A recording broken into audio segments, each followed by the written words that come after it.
আসসালামু আলাইকুম ওয়া রাহমাতুল্লাহি ওয়া বারাকাতুহু। আলহামদুলিল্লাহ ওয়াসসালাতু ওয়াসসালামু আলা রাসূলিল্লাহ আল্লাযী লা নাবিয়্যা বা'দাহু ওয়া আলা আলিহি ওয়া সাহবিহি আম্মা বাদ। সুপ্রিয় দর্শক, এটিএন নিউজের জুমাবারের নিয়মিত অনুষ্ঠান পবিত্রতা অনুষ্ঠান থেকে সকলকে জানাচ্ছি আন্তরিক মোবারকবাদ। অনুষ্ঠানটি প্রচারিত হচ্ছে এভারুস ইন্টারন্যাশনাল স্কুলের সৌজন্যে। আজকের বিষয় হলো আশুরার তাৎপর্য শিক্ষা। এটা একটি সুমহান দিবস। এই দিবসে কী আছে তাৎপর্য, কী আছে শিক্ষা, আমাদের করণীয় কী, বর্জনীয় কী, আসলে সমাজে হচ্ছে কী, আর আমাদের কিছু বন্ধু যারা সমাজে ভিন্ন একটি গোষ্ঠী হিসাবে পরিচিত তারা করছেন কি, এসব মিলে আমরা এখন শুনব মেহমানের কাছ থেকে। আসুন মেহমানের সাথে পরিচিত হই। আমাদের মাঝে রয়েছেন বিশিষ্ট ইসলামী চিন্তাবিদ মোহতারাম মাওলানা জসিমউদ্দিন, চেয়ারম্যান লক্ষ্মীপুর আইডিয়াল আলিম মাদ্রাসা। আসসালামু আলাইকুম ওয়া রাহমাতুল্লাহি ওয়া বারাকাতুহু। ওয়ালাইকুম আসসালাম ওয়া রাহমাতুল্লাহি ওয়া বারাকাতুহু। জি মোহতারাম, ভালো আছেন? আলহামদুলিল্লাহ, আপনি কেমন আছেন? আলহামদুলিল্লাহ। দূরের থেকে এসেছেন, অনেক চিন্তা আপনি করেন, গবেষণা করেন, এজন্য আহলান সাহলান। শুকরান।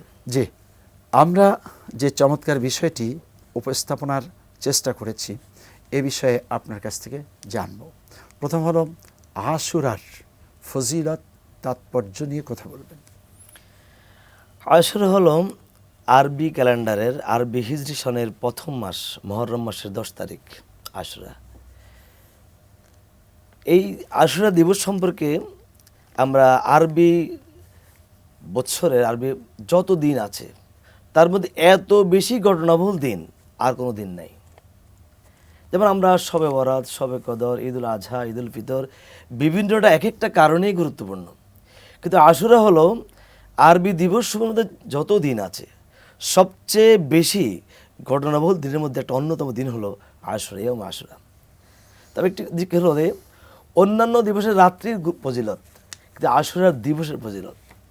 আর আশুরাটা হলো আল্লাহ রাব্বুল আলামিন এই মাস সম্পর্কে বলেছেন, আল মুহররম শাহরুল্লাহ, মুহররম আল্লাহর মাস। সুতরাং এই মাসের ফজিলত এদিক থেকে বোঝা যায় যে এই মাস আল্লাহর মাস, কত বরকতময় মাস।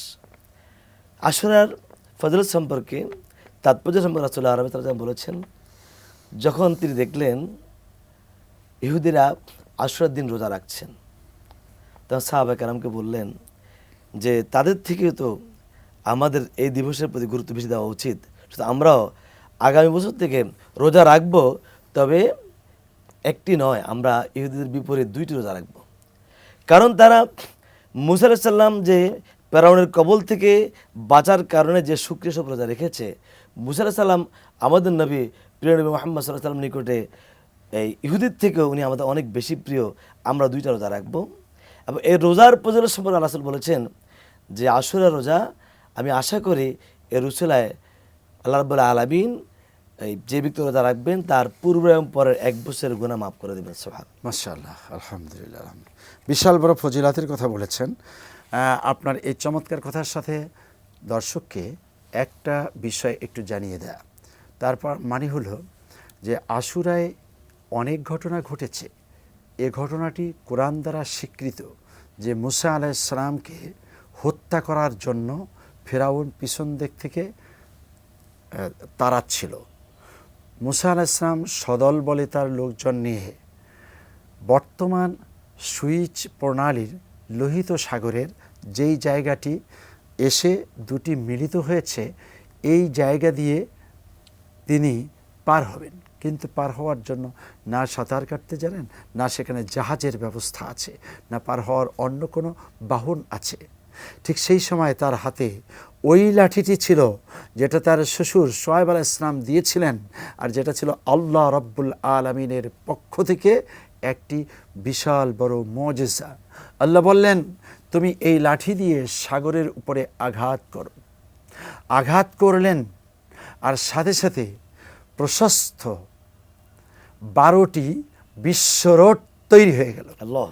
এবং হওয়ার ধরনটা একটা মজা, সেটা হলো পানি এইভাবে দাঁড়িয়ে গেল, পানি দাঁড়িয়ে যায় এমনটি পৃথিবীতে শুনেছেন?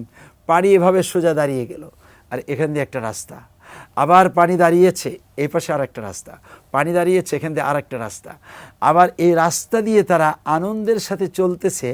পানির ভিতর দিয়েই গ্লাসে, যেমন যদি গ্লাসের অপোজিট দেখার মতো গ্লাস হয় তাহলে যেমন পুরোটাই দেখা যায়, এই পানির এই পাশে এই পাশে রাস্তা দিয়ে চলন্ত অবস্থায় প্রত্যেককে দেখতে পাচ্ছিল এবং হেসে হেসেই আনন্দ চিত্তে ওপারে চলে গেলেন মুসা আলাইহিস সালাম সদল বলে। আর ফেরাউন এখানে এসেই থেমে গেল, সেও পার হবে, মুসাকে মারবে, কিন্তু সে থেমে গেল। অন্যরা বলছে, আরে চলছেন না কেন? তার প্রধানমন্ত্রী হামান বলছে, মুসা যদি যেতে পারে আমরা কেন পারবো না? অর্থাৎ অন্যরা উৎসাহিত করলেও ফেরাউন কিন্তু থেমেছিল। ফেরাউনের ভিতরে জ্ঞানটা ঠিকই ছিল যে আমি একজন মূর্খ, শুধুই আমি খোদাই দাবি করেছি। আর এখানে অন্যদের দাপটে শেষ পর্যন্ত সে যাবে না, এমন মুহূর্তে হজরতে জিবরিল আমিন এসে একটি ধাক্কা মারলেন, যেতে বাধ্য করলেন। আর মাস পথে যখন গেলেন তখন এই পাহাড়ের মতো পানিগুলো পড়ল আর এরা সব মরল। ফেরাউন পানি খেয়েও বেঁচে আছে। তখন সে বলেছিল, আমানতু বিরব্বি মুসা ওয়া হারুন, মুসা এবং হারুনের রবের উপরে ঈমান আনলাম। আল্লাহ বললেন, আল আন, রাইট নাও, এখন সময় হয়েছে। এই কথাটা দিয়েই আমি সকলকে উদাত্ত আহ্বান জানাতে চাচ্ছি, যারা আল্লাহর সাথে পাল্লা দিয়ে চলছেন অথবা কোনো মানুষ ধৃষ্টতা প্রদর্শন করছেন, অহংকারী, যারা এখনও নামাজ পড়ি না, রোজা রাখি না, হজ করি না, কুরবানি করি না এবং আল্লাহকে মানি না, এমন বেয়াদবদের শিক্ষার জন্য ফেরাউনকে আল্লাহ একেবারে গলিয়ে না দিয়ে লাশটা রেখে দিয়েছেন, মমি করে রাখা আছে মিশরের পিরামিডে, এবং এখান থেকে কপি করে করে বিভিন্ন জায়গায় লন্ডন মিউজিয়ামেও আছে। আমি সচক্ষে দেখেছি। এই নাকটা একটু মাছে খেয়েছে, বাকিটা আছে। তার মানে কি, ফাতাবিরু ইয়া উলিল আবসার, চক্ষুষ্মান মানুষেরা শিক্ষা গ্রহণ করো। এরকম বেয়াদবি করলে তোমার জীবনেও এরকমই শাস্তি আসতে পারে। আর এটা হলো দুনিয়ার শাস্তি, আখিরাতের শাস্তি তো রয়েই গেছে। অতএব বেয়াদবি যাতে না হয়ে যায়, সাবধান, হুঁশিয়ার। আল্লাহ পাক আশুরা থেকে এই শিক্ষাটা নেওয়ার তৌফিক দান করুন যে হকের উপরেই কায়েম থাকবো।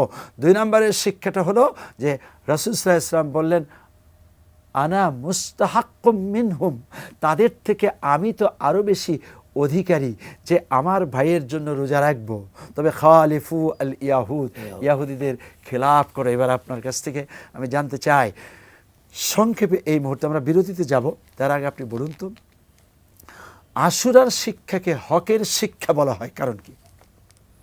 অবশ্যই আশুরা তো হক এবং বাতিলের যে চূড়ান্ত পর্যায়ের একটা রেজাল্ট। যেমন আমরা সর্বশেষ যে শিক্ষাটা আমরা নিতে পারি, আমরা আমাদের যে রাসূলের কলিজার টুকরা নাতি ইমাম হুসাইন রাদিয়াল্লাহু তাআলা আনহু, যে ইয়াজিদের সঙ্গে তার যে কখনোই উনি আপোষ করেন নাই। উনি জীবনের জীবনটুকু বিলিয়ে দিয়ে উনি কখনো বাতিলের কাছে আপোষ করা যাবে না, গোটা মুসলিম উম্মাহকে কিয়ামত পর্যন্ত শিক্ষা দিয়ে গেছেন যে প্রয়োজনে জীবন যাবে কিন্তু বাতিলের কাছে আপোষ করা যাবে না।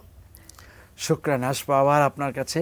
এই যে বাতিলের কাছে আপোষ করা যাবে না, এটাই হলো যে শের দেগা নিহি দেগা আমামা, পাগড়ি দিতে দেব না, মস্তক দিতে পারি, তার মানে হলো মস্কাবো না, ভেঙ্গে যাব না, শহীদ হয়ে যাব। ইমাম হুসাইন রাদিয়াল্লাহু তাআলা আনহু হকের এই শিক্ষা আমাদেরকে দিয়ে গেলেন। এটা আশুরার শিক্ষা। আল্লাহ রাব্বুল আলামিন সে তৌফিক এনায়েত করুন। প্রিয় দর্শক, অনুষ্ঠানে এ পর্যায়ে বিরতি।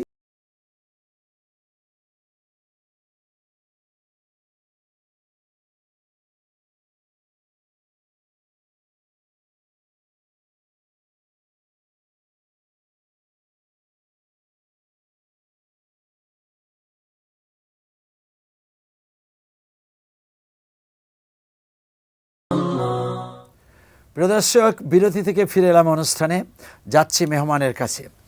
আচ্ছা, এই যে ইমাম হুসাইন রাদিয়াল্লাহু তাআলা আনহু শহীদ হলেন, আশুরাকে মানুষ শুধু ইমাম হুসাইনের শাহাদাত আর কারবালা কেন্দ্রিক করে ফেলে এরকম করা কি ঠিক নাকি ব্যাঠিক? চমৎকার একটা প্রশ্ন করেছেন, যেটা আসলে আমি সবসময় আমার মনের আবেগ থেকে আলোচনা এই কথাটাই বলি। আমরা আশুরার আলোচনা শুধু ইমাম হোসেনের ঘটনা বলতে বলতে শেষ করে দিই, কিন্তু শিক্ষাটুকু আমরা নিতে পারি না। আসলে এটা হলো অগণিত অসংখ্য ঘটনার সর্বশেষ একটা ঘটনা। জি। কিন্তু আশুরা কেন্দ্রিক যেমন আরও অনেক ঘটনা এসেছে। আমরা তো একটু আগে বললাম যে মুসা আলাইহিস সালামের ব্যাপার, এরপর ইব্রাহিম আলাইহিস সালাম অগ্নিকুণ্ডতে নাজাত পেয়েছেন, আল্লাহ রাব্বুল আলামিন আদম আলাইহিস সালাম তওবা কবুল করেছেন, এবং আশুরার দিনে আরও অনেক ঘটনা ঘটেছে। আমরা এদিনকে আমাদের তওবা কবুলের দিন হিসাবে গ্রহণ করতে পারি আমরা। এবং আচ্ছা, আমাদের কিছু বন্ধুগণ ইমাম হোসাইন রাদিয়াল্লাহু তাআলা আনহুর অতি ভালোবাসায় তারা শেষ পর্যন্ত আশুরার দিবসে বুক চাপড়ায়, মাতম জারি করে, দুলদুল ঘোড়া সাজায়, খিচুড়ি রান্না করে মানুষকে বিতরণ করে, আবার হলো নিজেদের থেকে রক্ত ঝরিয়ে দেয়। ইমাম হোসেন যেমন শহীদ হয়েছেন, আমরা শহীদ না হলেও রক্ত ঝরাতে পারি। এটা কতটুকু শরিয়া অ্যালাউ করে বা করে না?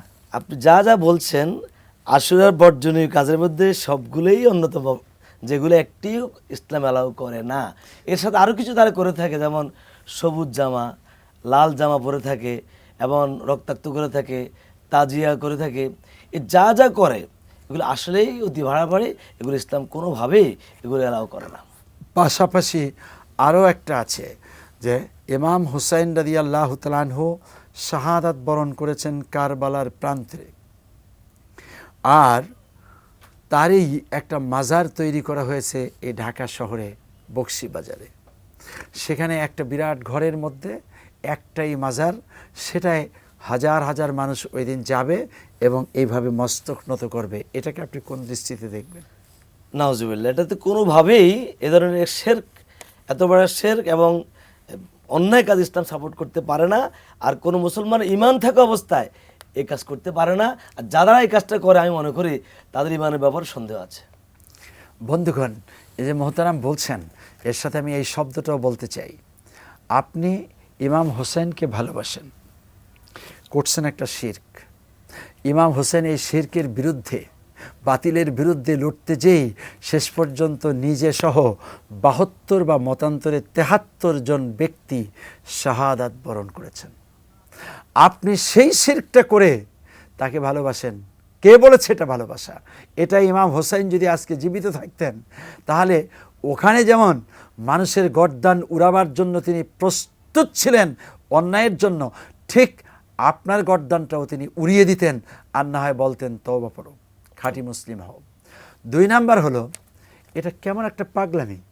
তিনি শাহাদাত বরণ করেছেন কারবালায়, আর আপনি মাজার বানাইলেন বাংলায়, ঢাকায়। এর চেয়ে পাগলামি পৃথিবীতে আর হতে পারে না। ৩ নাম্বার, খিচুড়ি বিতরণ করেন। এটা ঠিক আছে, সারা বছর খিচুড়ি গরিব দুঃখীর মাঝে বিতরণ করেন, কিন্তু এই দিনেই কেন? আবার এই দিন সারা বছরের কিছু গোশত জমা করে রেখে খেতেই হবে, খাওয়াতেই হবে। এর কোনোটা ইসলাম অ্যালাউ করে না। এবার আপনার কাছে এটাও জানতে চাই, এই দিবসে সুনির্দিষ্ট কোনো ইবাদত আছে কিনা? একটা তো বলছেন আপনি রোজা রাখা যায়, এবং সেখানে ইয়াহুদিদের খেলাপ করে আমরা অন্তত 2টি রোজা রাখব, হয়তো আত্তাসে ওয়াল আশের, নবম দশম, অথবা হলো আল আশের ওয়া ইহদা আশার, মানে হলো দশম অথবা একাদশ মুহররম। কিন্তু তা না করে একটাই যদি কেউ রাখলো, এটা কি গুনাহ হবে? একটাই রাখলে গুনাহ হবে না, তবে আল্লাহ রাসূল বলছেন আমরা ঈদের বিপরীত 2টা রাখবো, কারণ যে কোনো সময় একটা রোজা রাখা যায়, সেই হিসাবে গুনাহের এমন কিছু না। তবে শুধু এই রোজা ছাড়া অন্য কোনো নির্দিষ্ট কোনো ইবাদত এই দিনে নাই। এমনিতে আমরা যেমন তওবা করতে পারি, যেমন 10 রাকাত নামাজ না, অথবা 1 খতম কোরআন শরীফ, অথবা এই দিনে খুব মিলাদ শরীফ, দোয়া শরীফ, একটা করা যায়, তওবা করা যায়, সমস্ত অপসংস্কৃতি অপকর্মগুলো না করে। এই জন্য এই ইবাদতটা খাস করা যায় যে আমরা ইমাম হোসেনের ত্যাগটাকে আমরা ভুল পথে ব্যবহার না করে সঠিক শিক্ষাটা গ্রহণ করি। যারা সঠিক গ্রহণ করতেছি না তারা যেন তওবা করতে পারে। আমি রোজার সাথে মনে করি আদম আলাইহিস সালাম তওবা কবুল হয়েছে এই দিনে, আমরা এই দিনে তওবার ইবাদতটাকে আমরা খাস করতে পারি। তওবা সবসময় সবসময় প্রতি মুহূর্তে করা উচিত। আর এই দিনটাতেও তওবা করা উচিত এই জন্যই যেন আমরা ভুল সংস্কৃতি যে ভুল কাজগুলো করি আল্লাহ তাআলা এগুলোতে আমাদের হেফাজত করে, জাতিকে হেফাজত আমিন করে। আমিন আমিন। আপনি খুব ভালো কথা বলেছেন, ত্যাগের কথা। এই জন্যই কবি বিখ্যাত সেই কথাটি, ত্যাগ চাই মুর্শিয়া ক্রন্দন চাহি না। তার মানে হলো মুর্শিয়া করে করে বুক চাপড়িয়ে যে ক্রন্দন, এটা আসলে আমরা চাই না। আমরা চাই ত্যাগ। কোন ত্যাগ? ইমাম হুসাইন ইসলামকে জিন্দা করার জন্য তার জীবনটাই দিয়ে দিলেন। এখানে তার জন্য ভালো ভালো অফার এসেছিল, এগুলো তিনি গ্রহণ করতে পারতেন। তা না করে তিনি একটাই চাইলেন, সেটা হলো আল্লাহর কোরআন সমুন্নত থাকবে, আল্লাহর কালেমার ঝান্ডাটাই উঁচু থাকবে, এখানে কোনো কম্প্রোমাইজ করার কোনো সুযোগ নাই।